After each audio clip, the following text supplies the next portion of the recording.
तो स्वामी जी, कर्म फल की बात तो आपने कही, लेकिन कर्म का जो दूसरा पार्ट है कि ये सृजन कैसे होता है, तभी तो मिलता है।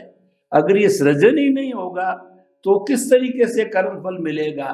तो जितना समय बचा हुआ है, संक्षेप में बता मैं कि कौन सी एजेंसी जो है ये कर्म बनाती है या कर्म फल बनाती है, किस रूप में बनाती है, कृपया वो थोड़ा संक्षेप में बताइए। देखो, कर्म बनने की प्रक्रिया वो भाव सत्ता है। भाव का मतलब आपको भाव करना पड़ेगा, चाहे अज्ञानता से करो, ज्ञानता से करो, जानबूझ के करो, बिना जानबूझ के, मगर भाव की प्रक्रिया में हमेशा लाइवनेस रहेगी। क्या रहेगी? लाइवनेस, जीवंतता।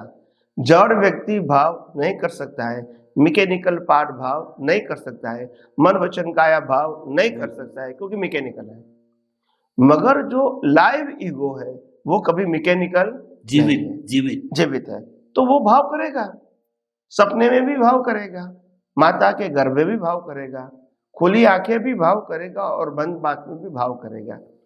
तो भाव से ही कर्म बनते हैं, और भाव होता है आपके वर्तमान ज्ञान दर्शन के ऊपर आधारित है। आपका वर्तमान ज्ञान दर्शन के आधार से जो संयोग आपको दिखेगा, समझ में आएगा, उसी प्रकार का सार निकाल के भाव करोगे कि ये चीज मेरे को अपनानी है या नहीं अपनानी है। तो इसीलिए जो भाव है वो कभी दिखते नहीं है, इज इक्वल टू कर्म कभी दिखते नहीं है।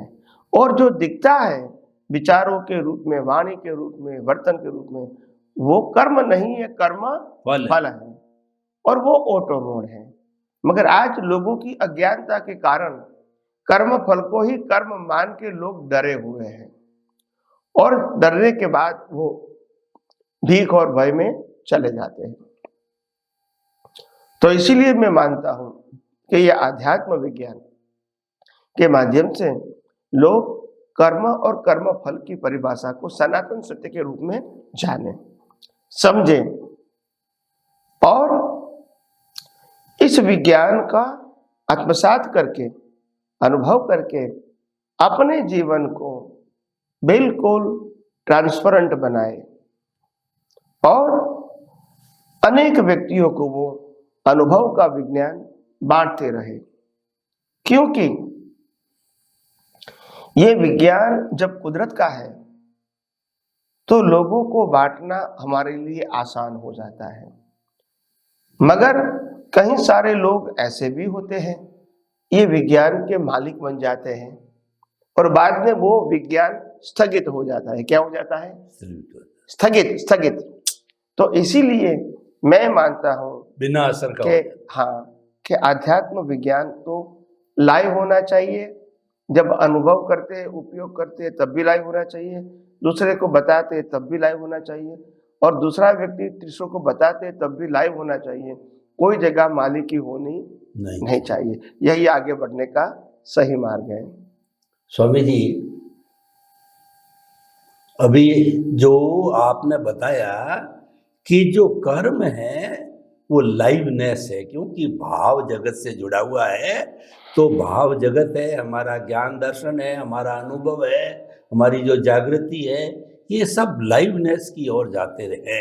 तो लाइवनेस होती है तभी जो है वो जीवंत हो जाता है। कई बार हम देखते हैं कि कोई प्रवचन करता है और उसमें जीवंतता नहीं होता तो व्यक्ति उबासी लेता है, नींद आती है। लेकिन अगर उसमें लाइवनेस होती है, उसको इंटरेस्ट आता है, एक एक शब्द को सुनता है, आत्मसात करता है, तो लाइवनेस कर्म बनाता है। और आप देखिए भ्रूण निकलता है, भ्रूण में भी लाइवनेस होती है, जब पलक निकलते हैं। और अगर भूंजे हुए किसी गेहूं के दाने को डालें तो नहीं होगा।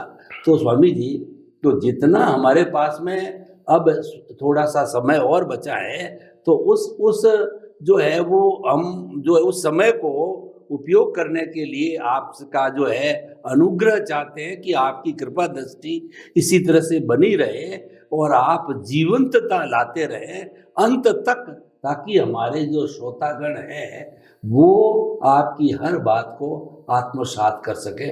आपके प्रति बहुत बहुत धन्यवाद, कृतज्ञता। जय सच्चिदानंद। जय सच्चिदानंद।